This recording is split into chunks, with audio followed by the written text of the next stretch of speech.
बिस्मिल्लाहिर्रहमानिर्रहीम। अस्सलाम वालेकुम। डॉक्टर मुनव्वर हुसैन आपके पेश खिदमत है। रियासतों के अंदर अफराद का आना जाना लगा रहता है, उससे रियासतों के ऊपर कोई ख़ास फ़र्क नहीं पड़ता और उसकी बुनियादी वजह यह है कि रियासतों के जो अपने इदारे होते हैं वो पॉलिसी के अंदर एक तसलसल को कायम रखने के ज़िम्मेदार होते हैं। इसी केस को आप फिट इन कर लीजिए ईरान के केस के ऊपर, जहाँ पे उनके सदर डॉक्टर अयतुल्ला रईसी जो एक हादसे के शिकार हो गए और उनके फ़ॉरेन मिनिस्टर अब्दुल्ला इलायान भी उसमें उनकी हलाकत हो गई, उनकी शहादत हो गई। उसके बाद ये सवालात इंटरनेशनल मीडिया में उठाए जाने लगा कि ग़ालिबन इससे ईरान के अंदर एक बहुत बड़ी तब्दीली आएगी, ख़ित्ते के अंदर बहुत बड़ी तब्दीली आएगी, उनकी जो इंटरनेशनल पॉलिटिक्स में जो पॉलिसीज़ हैं उसमें तब्दीली आएगी। अब मैं इस मफरूज़े को गलत समझता हूँ, इसको सही नहीं समझता और उसकी बुनियादी वजह ये कि अगर आप ईरान के माजी का ट्रैक रिकॉर्ड देखें तो इस तरह के सीरियस नोयत के वाक़यात उन्होंने भुगते हुए हैं। उसके बावजूद उनके निज़ाम के अंदर, उनकी पॉलिसीज़ के अंदर ज़्यादा मजबूती और इस्तेहकाम नज़र आता है। जो रेजिस्टेंस मूवमेंट है रीजन के अंदर और इंटरनेशनल पॉलिटिक्स के अंदर, जो न्यू कॉलोनियलिज़म के ख़िलाफ़ जो उनकी एक स्टैंडिंग है, वो डे बाय डे बढ़ती हुई आपको नज़र आती है। मिसाल के तौर पे 1981 जून के अंदर उनकी पूरी पार्लियामेंट को उड़ा दिया जाता है बॉम्ब के ज़रिए से। फिर हम देखते हैं अगस्त 1981 के अंदर उनकी जो जुडिशरी है, जिसमें आयतुल्ला बहिश्ती जो चीफ़ जस्टिस थे, उनके साथ कोई 72 अरकान की एक मीटिंग चल रही थी, वहाँ पे बम का धमाका होता है। प्रेसिडेंट रजाई जो हैं, उनके अपने पर्सनल इम्पोर्टेंट सेक्रेटरी जो जिनकी फैमिली नेम कश्मीरी था, वो बम का ब्लास्ट करते हैं और उसमें ज़ाहिर ये किया जाता है ग़ालिबन तीनों की उसके अंदर डेथ हो चुकी है और ताबूत ज़ाहिर किए जाते हैं, लेकिन बाद में किसी बैरूनी मुल्क में जाके वो उसका ऐलान करते हैं कि ये मैंने मैनेज किया था और मैं ज़िंदा हूँ। फिर उनके साथ एक दफ़ा ये भी हुआ कि 1988 के अंदर जो वॉर थी बिटवीन 80 से 88 इराक़ और ईरान के दरमियान में, उस वॉर में जो बनी सदर थे, उनके प्रेसिडेंट, वो इन्फॉर्मेशन को अमेरिका को लीक कर रहे थे और बीच मंझदार के अंदर वो वॉर को छोड़ के चले गए थे और फिर वेस्ट के अंदर बैठकर उन्होंने बुक्स भी लिखी। उनका एक फ़लसफ़े में उनका नाम भी है, काफ़ी एक सोफिस्टिकेटेड आदमी थे। लेकिन वो बीच मंझदार में एक हाई प्रोफाइल ऑफिशियल यानी प्रेसिडेंट, वो आपको छोड़ के और वो भी औरतों का बुर्का पहन के निकल जाए, ये भी कुछ हुआ था। और एक दफ़ा तो आयतुल्ला ख़ुमैनी के दौर के अंदर जो फॉरेन मिनिस्टर थे उनके, वो भी इसी तरह की एक्टिविटीज़ में पाए गए थे, उनको हैंग किया गया। तो this is not for the first time जहाँ पे ईरानियों ने इस तरह के मसले को फ़ेस किया हो, लेकिन उसके बावजूद भी आप देखते हैं उनकी पॉलिसीज़ के अंदर एक तसलसल नज़र आता है। और कहा यह जाता था कि जो ईरानियन रेवोल्यूशन है वो ग़ालिबन सर्वाइव नहीं कर सकेगा 1980 से 88 तक। जो वॉर थी इराक़ की, उसकी वजह से, इकनॉमिक सैंक्शंस की वजह से, डिप्लोमेटिक आइसोलेशनिज़म की वजह से, और फिर 2010 से 2020 तक 5 न्यूक्लियर साइंटिस्ट की टारगेट हुए आर्टिफिशियल इंटेलिजेंस के ज़रिए, और इज़राइल की पेनिट्रेशन उसके अंदर हमें नज़र आती थी। उसके अलावा आपने देखा इम्पॉर्टेंट फ़ौजी जो कमांडर्स हैं वो उनको टारगेट किया गया। तो ये बहुत सारी ऐसी चीज़ें हैं जहाँ ईरान ने फ़ेस किया, economic sanctions, diplomatic isolationism, bomb blast और उसके अलावा टारगेट किलिंग्स।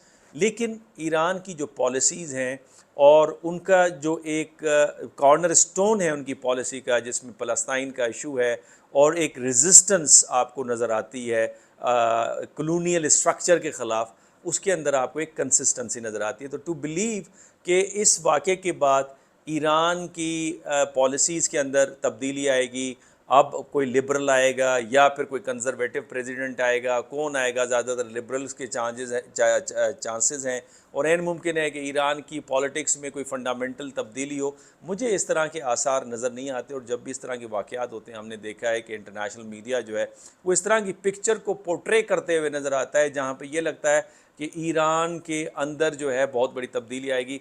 वो डेलिब्रेटली या तो ग्राउंड रियलिटीज़ को छुपाते हैं या विशफुल थिंकिंग होती है। प्रैग्मेटिज़म ये है कि ईरान के लोगों के अंदर एलिमेंट ऑफ नेशनलिज्म भी मौजूद है और फिर 45 ईयर्स सिंस 1979 से लेकर अगर अब तक का आप अरसा लगाएं, तकरीबन 45 ईयर्स हो चुके हैं इनकलाब को, उनके रेवोल्यूशन को, जिसको हम कल्चरल रेवोल्यूशन कहते हैं। उसके बावजूद भी वो सस्टेन किए हुए है, वो ताकतवर हो रहा है, उसका स्ट्रक्चर बड़ा मजबूत है। और फिर ईरानी सिस्टम के अंदर एक प्रेसिडेंट का अगर हादसा होता है तो उसके बाद 12 वाइस प्रेसिडेंट्स हैं। अब ये जो प्रेसिडेंट मुखबर हैं ये बुनियादी तौर पे उन 12 प्रेसिडेंट्स में सबसे ज़्यादा सीनियर हैं। Therefore he took the charge और within as per constitution within 50 days जो है उन्होंने इलेक्शंस करवाने हैं। और फिर ईरान की डेमोक्रेसी जो है, जिसको अमूमी तौर पे हम डेमोक्रेसी नहीं तस्लीम करते, क्योंकि हमारे पास डेमोक्रेसी का जो क्राइटेरिया है वो वेस्टर्न डेमोक्रेसी का क्राइटेरिया है। उन्होंने अपने कल्चर और अपने नज़रिए के मुताबिक अपनी डेमोक्रेसी को डाला हुआ है, लेकिन उसकी कम अज़ कम ये खूबसूरती ज़रूर है कि चाहे जंग हो या अमन हो या इस तरह के हादसात हों, उन्होंने इलेक्शंस को करवाया है, कभी भी मुलतवी नहीं किया। इराक़ घुस गया था ईरान के अंदर खुरम शहर तक, उसके बावजूद भी ईरान ने अपने इलेक्शंस को मुलतवी नहीं किया था। तो एक आपको तसलसल नज़र आता है, और जहाँ पे तसलसल हो एक पॉलिटिकल प्रोसेस का, वो पॉलिटिकल प्रोसेस जड़ें ले लेता है निज़ाम के अंदर, वो और ज़्यादा मजबूत आपको नज़र आता है। और उसके साथ फिर एक पते की बात और आपको मैं ये बताता चलूँ कि ईरानी सिस्टम के अंदर जो चेक एंड बैलेंसेस का निज़ाम है वो भी बहुत ही कमाल निज़ाम है। मिसाल के तौर पे आपसे बहुत से कम लोगों को ये इल्म होगा कि जब उनके लोग पार्लियामेंट के अंदर इलेक्ट होके आते हैं तो उन्होंने दोबारा पार्लियामेंट के अंदर इलेक्ट होना होता है। हर एक पार्लियामेंटेरियंस को वोट लेना होता है मेजॉरिटी में पार्लियामेंटेरियन से। अगर वो लेने में नाकाम हो जाए तो उसके बाद उसकी वो मेंबरशिप जो है कैंसिल हो जाती है। जो बेसिक क्रिटिसिज्म है डेमोक्रेसी के ऊपर कि इट इज़ मोबोक्रेसी, जो जेफरसन ने, जो अमेरिकन फाउंडिंग फादर हैं, जो आइडियलिस्ट थे, उन्होंने भी ये बात कही थी कि it is not a democracy, it is rather mobocracy, because mob जो है वो ज़्यादातर इलिटरेट होता है। उसके वोटों से उनकी प्रायोरिटी के ऊपर जो लोग आएंगे वो किस किस्म के लोग होंगे। तो इस क्रिटिसिज्म को कवर करने के लिए मुझे लगता है कि जैसे ईरान के अंदर आपको ये सिस्टम नज़र आता है कि एक तो आप आम आवाम से, आवाम माने आम लोग, उनसे वोट लेके आते हैं और फिर अंदर ख्वास से भी आप वोट ले रहे होते हैं। इसी तरह जो प्रेसिडेंट है उसके ऊपर चेक जो है उनके रहबर का मौजूद है।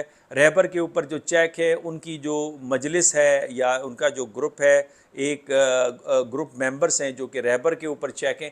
तो एक किस्म का चेक एंड बैलेंस का आपको निज़ाम नज़र आता है। लेकिन again in the front of policies, in the front of their foreign policy and external behaviour, एक कंसिस्टेंसी जो ईरान के बिहेवियर में नज़र आती है, उसकी जो बुनियादी कॉर्नर स्टोन है या जो बुनियादी उसकी जो वजह है वो ईरान का नज़रिया है।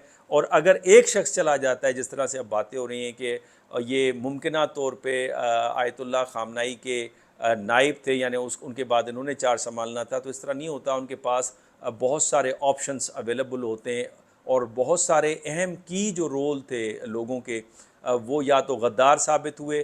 ख़ुद आयतुल्लाह ख़ुमैनी के बाद जो नाइब थे आयतुल्लाह, वो मुखबरी करते हुए नज़र आए। और बल्कि ये भी हुआ था कि उन्होंने अपनी जो वो इमामा पहनते हैं उसमें पिस्टल रख के उनके कत्ल की उन्होंने साजिश की। और एक दफ़ा तो ये भी हुआ कि उनके करीबी लोगों ने, जो रेवोल्यूशनरी थे, उन्होंने आयतुल्लाह ख़ुमैनी जहाँ पे तेहरान में रहते थे उसके इर्द गिर्द जो है उन्होंने बारूदी सुरंगें या बारूद बिछा दिया था। और ये भी एक दफ़ा हुआ था कि जो प्रेसिडेंट थे बनी सदर, जो कि आधे में से छोड़ के भाग गए थे, जिनका फ़िलासफ़ी में मैं ज़िक्र कर रहा हूँ कि उनका नाम भी रहा है, उन्होंने यहाँ तक आयतुल्लाह ख़ुमैनी से कहा था कि आप हमारे कामों में टांग मत अड़ाइए और आप जाके कुम में मदरसे में पढ़ाइए। तो यहाँ तक ये सारे मामलात हुए। लेकिन अगेन आप देखते हैं कि सर्वाइव किया और एक इस्तेहकाम नज़र आया। ईरान सेल्फ़ रिलायंस की पॉलिसी अपनाते हुए ज़्यादा मजबूत नज़र आया। उनकी डिप्लोमेसी के अंदर प्रैग्मेटिज़म नज़र आती है। मिडल ईस्टर्न पॉलिटिक्स में उनका की रोल नज़र आता है। और इस रेजिस्टेंस की वजह से जो डॉक्टर रईसी थे उनकी एक पॉपुलैरिटी थी। और ये कहना कि वो पॉपुलर नहीं थे और बड़े कम लोग वोट लेकर कास्ट हुए थे, उस टर्नआउट से वो प्रेसिडेंट बने थे। लेकिन आपने देखा जिस तरह की प्रोसेशंस हुए हैं, उनकी नमाज जनाजा हुई है, जिसके अंदर तब्रेज़ के अंदर हो, कुम के अंदर हो, फिर मशहद के अंदर हो, फिर मशहद के अंदर उनको उस अहाते में जो उनके बुज़ुर्ग हैं इमाम रज़ा, उनके अहाते के अंदर जो दफनाना है और जगह देना है, ये भी symbolically this is very very important. तो मैं समझता हूँ कि जो गलत फहमी है वो इस वजह से कि हम ग्राउंड फैक्ट्स को इग्नोर करते हैं। हम जो फैक्ट्स लेते हैं वो वेस्ट के मीडिया से लेते हैं, उनके सेंटर्स ऑफ इंफॉर्मेशन से लेते हैं, हमारी अपनी इंफॉर्मेशन नहीं होती। तो मैं चाहता था कि इसके ऊपर एक वीलॉग बनाऊँ। आपके कमेंट्स का इंतज़ार रहेगा। अल्लाह हाफ़िज़।